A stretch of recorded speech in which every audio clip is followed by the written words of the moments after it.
Welcome.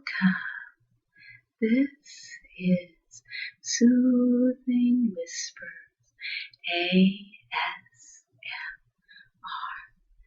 As always, if you have any sounds or words you would like to see me perform, please leave them below in the comments.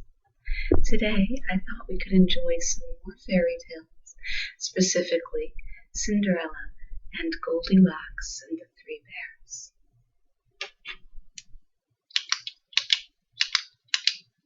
These are probably two of the more well-known fairy tales, although the version of Cinderella that I'm going to read today might be a bit darker than the Disney version that you remember from when you were a child.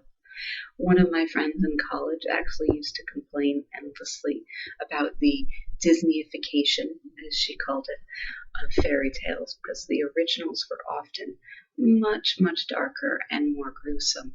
But of course, parents don't always like dark and gruesome, so the modern versions that we often present are somewhat sanitized.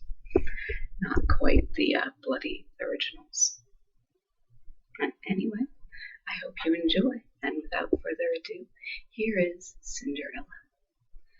A rich man's wife became sick, and when she felt that her end was drawing near, she called her only daughter to her bedside and said, "Dear child, remain pious and good, and then our God will always protect you, and I will look down on you from heaven and be near you." With that, she closed her eyes and died. The girl went out to her mother's grave every day and wept, and she remained pious and good. When winter came, the snow spread a white cloth over the grave, and when the spring sun had removed it again, the man took himself another wife. This wife brought two daughters into the house with her. They were beautiful, with fair faces, but evil and dark hearts. Time soon grew very bad for the poor stepchild. Why should that evil goose sit in the parlor with us? They said. If she wants to eat bread, then she will have to earn it.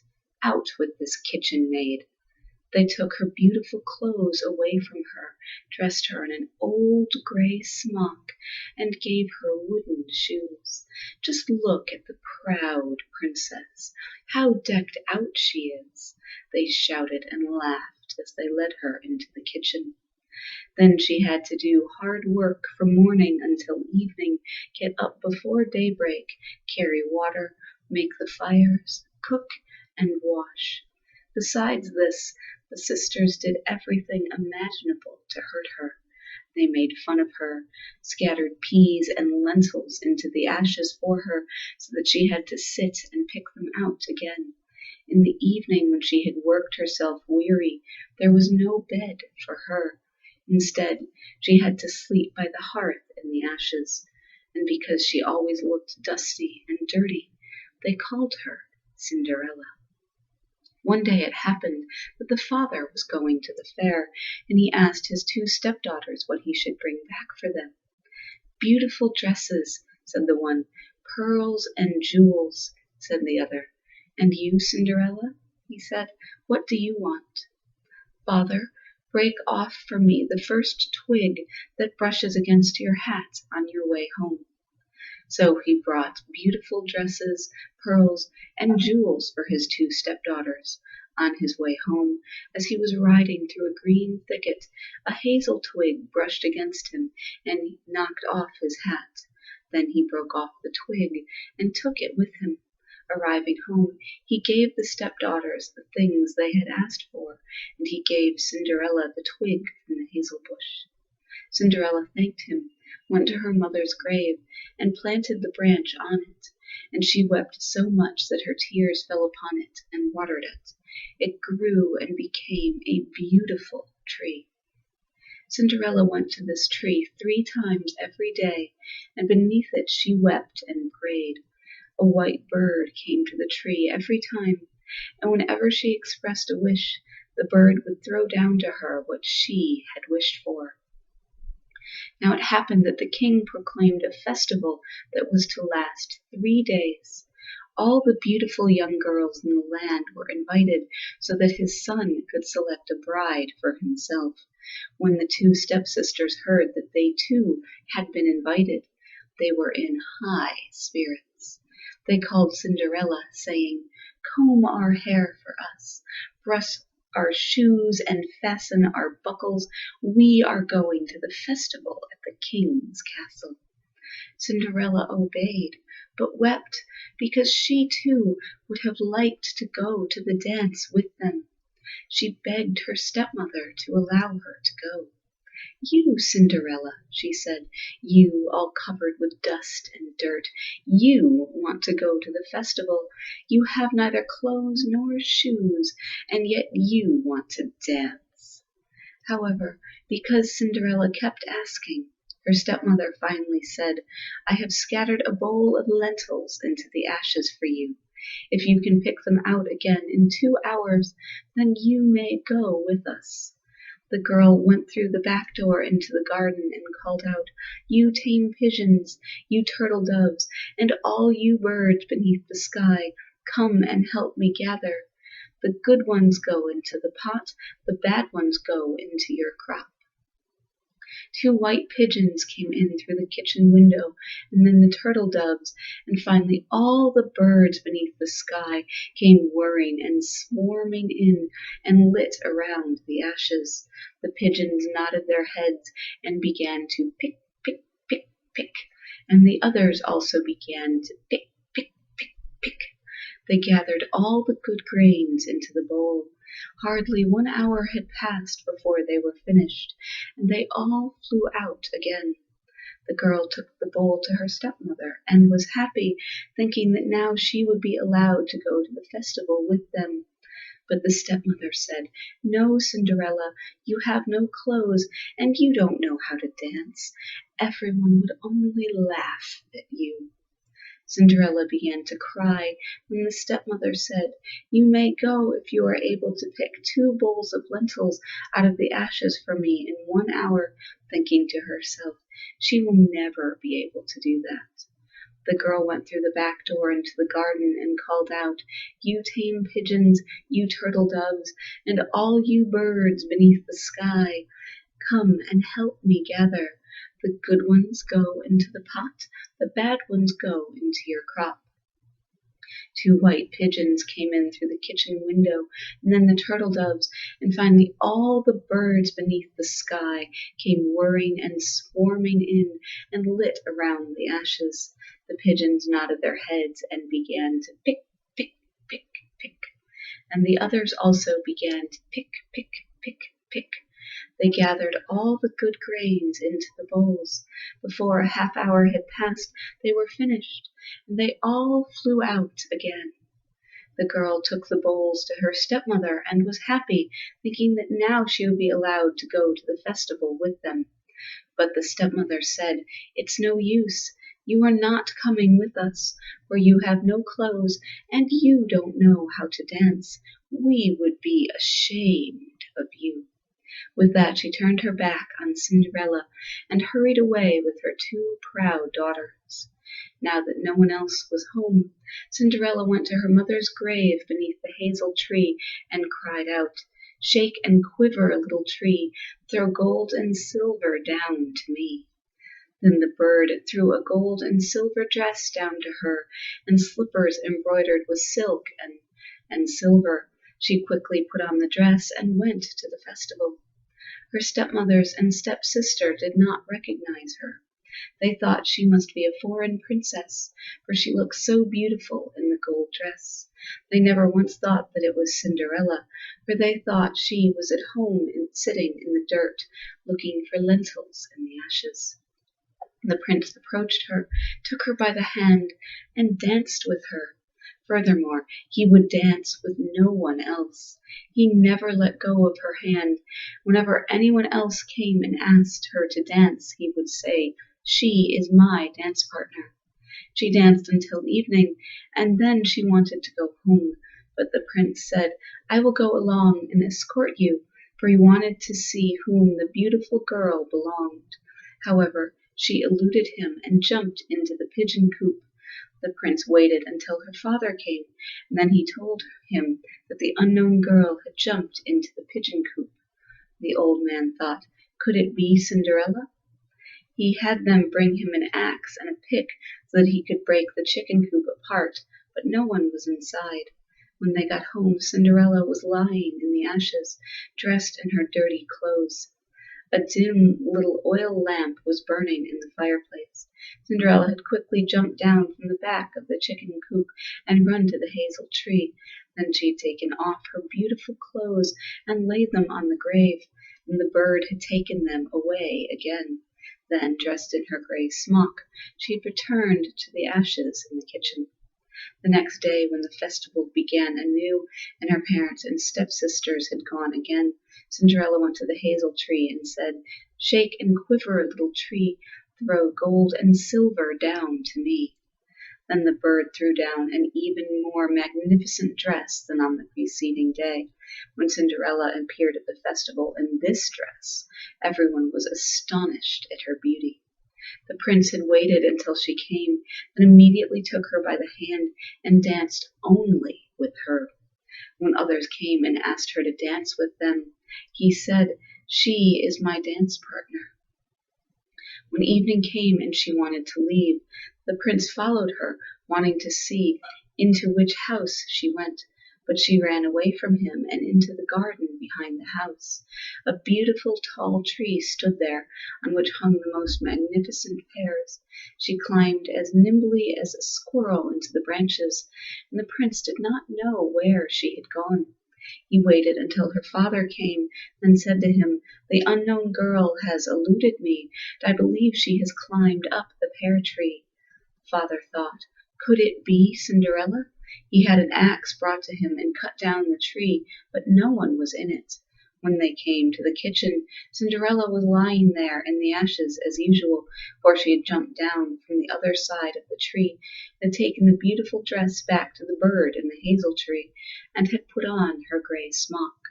On the third day, when her parents and sisters had gone away, Cinderella went again to her mother's grave and said to the tree, "Shake and quiver, little tree, throw gold and silver down to me." This time the bird threw down a dress that was more splendid and magnificent than any she had yet had, and the slippers were of pure gold. When she arrived at the festival in this dress, everyone was so astonished that they did not know what to say. The prince danced only with her whenever anyone else asked her to dance. He would say, "She is my dance partner."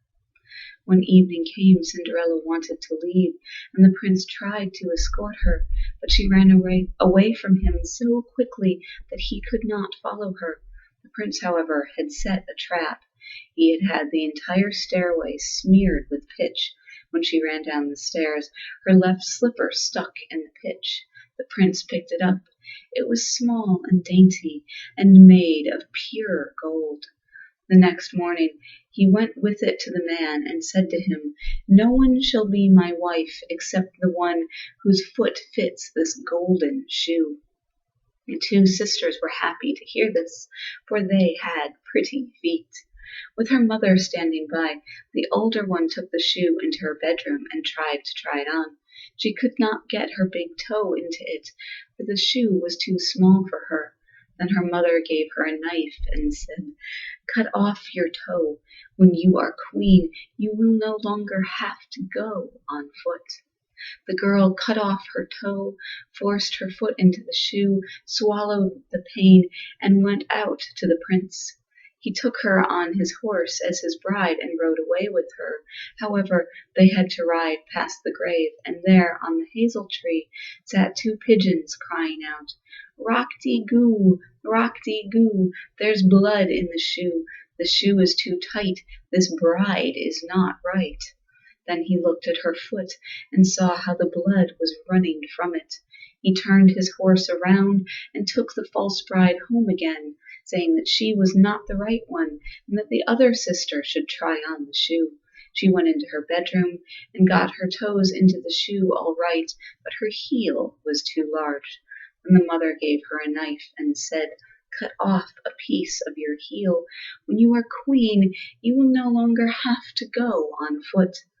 The girl cut off a piece of her heel, forced her foot into the shoe, swallowed the pain, and went out to the prince. He took her on his horse as his bride, and rode away with her. When they passed the hazel tree, the two pigeons were sitting in it, and they cried out, "Rock-te-goo, rock-te-goo, there's blood in the shoe.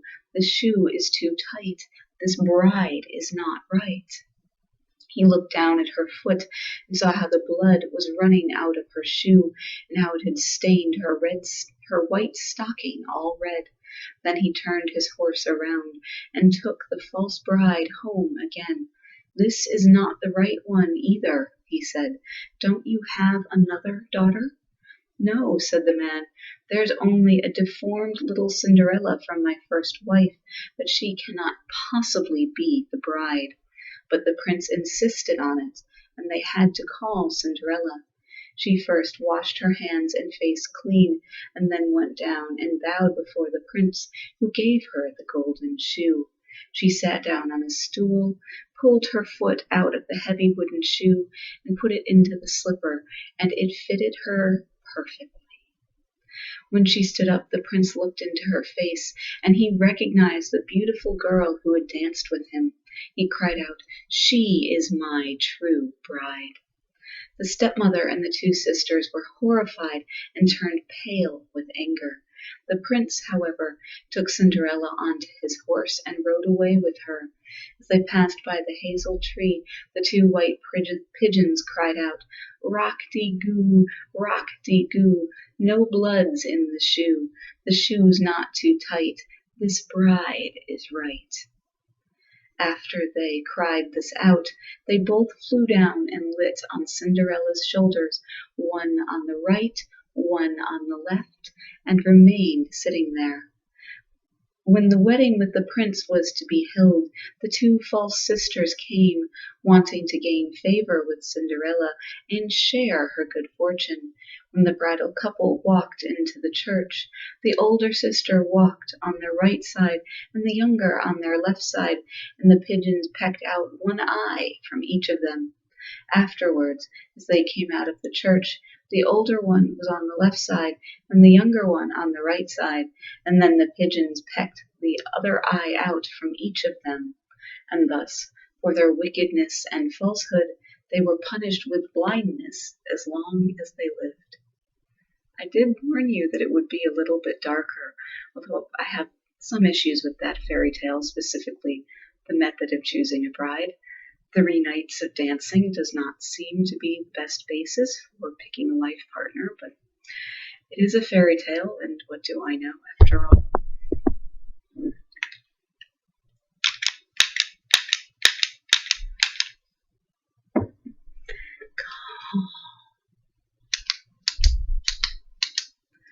Relax. And next up, we have the story of Goldilocks and the 3 bears. Once upon a time, there were 3 bears who lived together in a house of their own in a wood. One of them was little, small, wee bear, and one was middle-sized bear, and the other was a great, huge bear. They each had a pot for their porridge, a little pot for the little, small, wee bear, the middle-sized pot for the middle bear, and a great pot for the great, huge bear. And they each had a chair to sit in, a little chair for the little, small, wee bear, and a middle-sized chair for the middle bear, and a great chair for the great, huge bear. And they each had a bed to sleep in, a little bed for the little, small, wee bear, the middle-sized bed for the middle bear, and a great bed for the great, huge bear. One day, after they had made porridge for their breakfast and poured it into their porridge pots, they walked out into the wood while the porridge was cooling, that they might not burn their mouths by beginning too soon to eat it. And while they were walking, a little old woman came to the house. She could not have been a good, honest woman, For first she looked in at the window, and then she peeped in at the keyhole, and seeing nobody in the house, she lifted the latch. The door was not fastened, because the bears were good bears who did nobody any harm and never suspected that anybody would harm them. So the little woman opened the door and went in, and she was pleased when she saw the porridge on the table. If she had been a good little old woman, she would have waited till the bears came home, and then perhaps they would have asked her to breakfast, for they were good bears, a little rough or so, as the manner of bears is, but for all that they were very good-natured and hospitable. But she was an imprudent, bad old woman, and set about helping herself. So first she tasted the porridge of the great huge bear, and that was too hot for her, and she said a bad word about that. And then she tasted the porridge of the middle bear, and that was too cold for her, and she said a bad word about that too. And then she went to the porridge of the little small wee bear and tasted that, and that was neither too hot nor too cold, but just right, and she liked it so well that she ate it all up. But the naughty old woman said a bad word about the little porridge pot, because it did not hold enough for her. Then the little woman sat down in the chair of the great huge bear, and that was too hard for her. And then she sat down in the chair of the middle bear, and that was too soft for her. And then she sat down in the chair of the little small wee bear, and that was neither too hard nor too soft, but just right.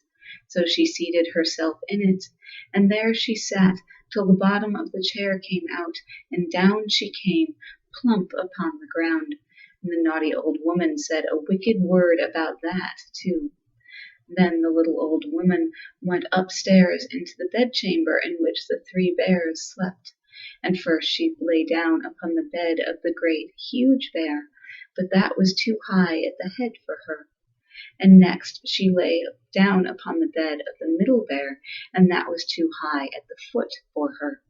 And then she lay down upon the bed of the small little wee bear, and that was neither too high at the head nor at the foot, but just right. So she covered herself up comfortably and lay there till she fell fast asleep. By this time the three bears thought their porridge would be cool enough, so they came home to breakfast. Now the little woman had left the spoon of the great huge bear standing in his porridge. Somebody has been at my porridge, said the great huge bear in his great gruff voice. And when the middle bear looked at his, he saw that the spoon was standing in it too. They were wooden spoons. If they had been silver ones, the naughty old woman would have put them in her pocket. Somebody has been at my porridge, said the middle bear in his middle voice. Then the little small wee bear looked at his, and there was the spoon in his porridge pot, but the porridge was all gone. Somebody has been at my porridge and has eaten it all up, said this little small wee bear in his little small wee voice. Upon this the three bears, seeing that someone had entered their house and eaten up the little small wee bear's breakfast, began to look about them. Now the little old woman had not put the hand cushion straight when she rose from the chair of the great huge bear. Somebody has been sitting in my chair, said the great huge bear in his great gruff voice. And the little old woman had squatted down in the soft cushion of the middle bear. Somebody has been sitting in my chair, said the middle bear in his middle voice. And you know what the little old woman had done to the third chair.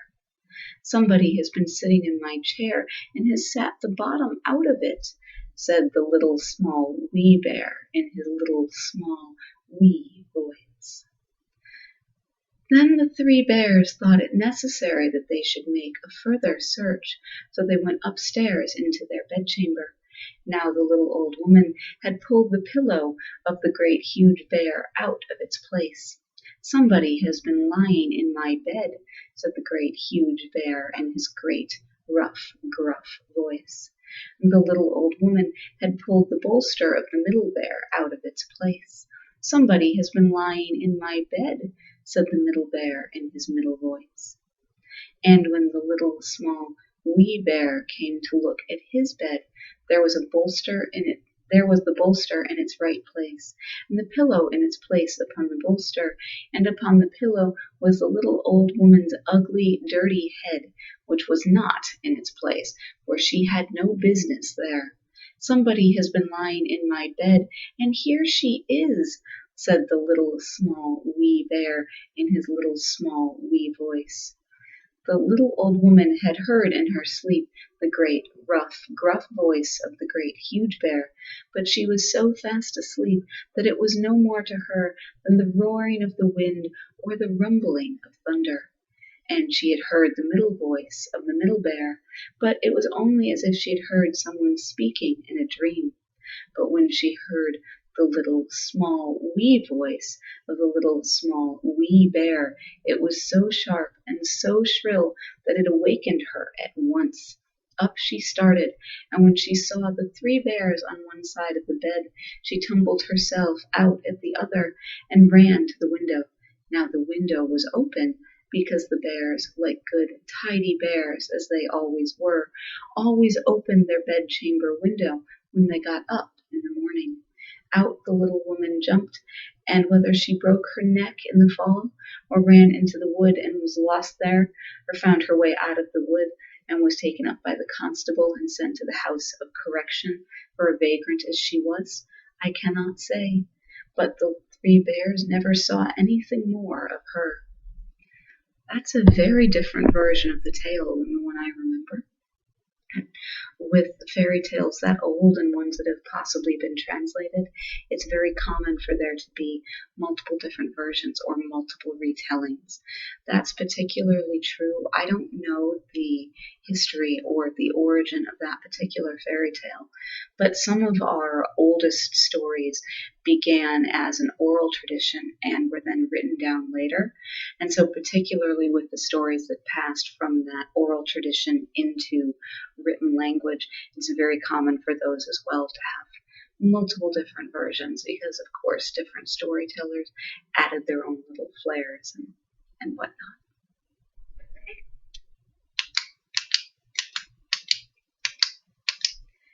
Easy. Relax. Just lie back. Lie back and sleep.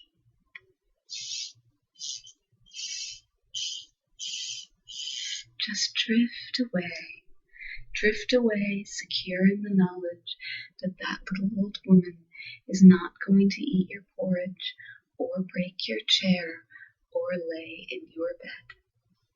As always, I wish you a wonderful day and a wonderful night.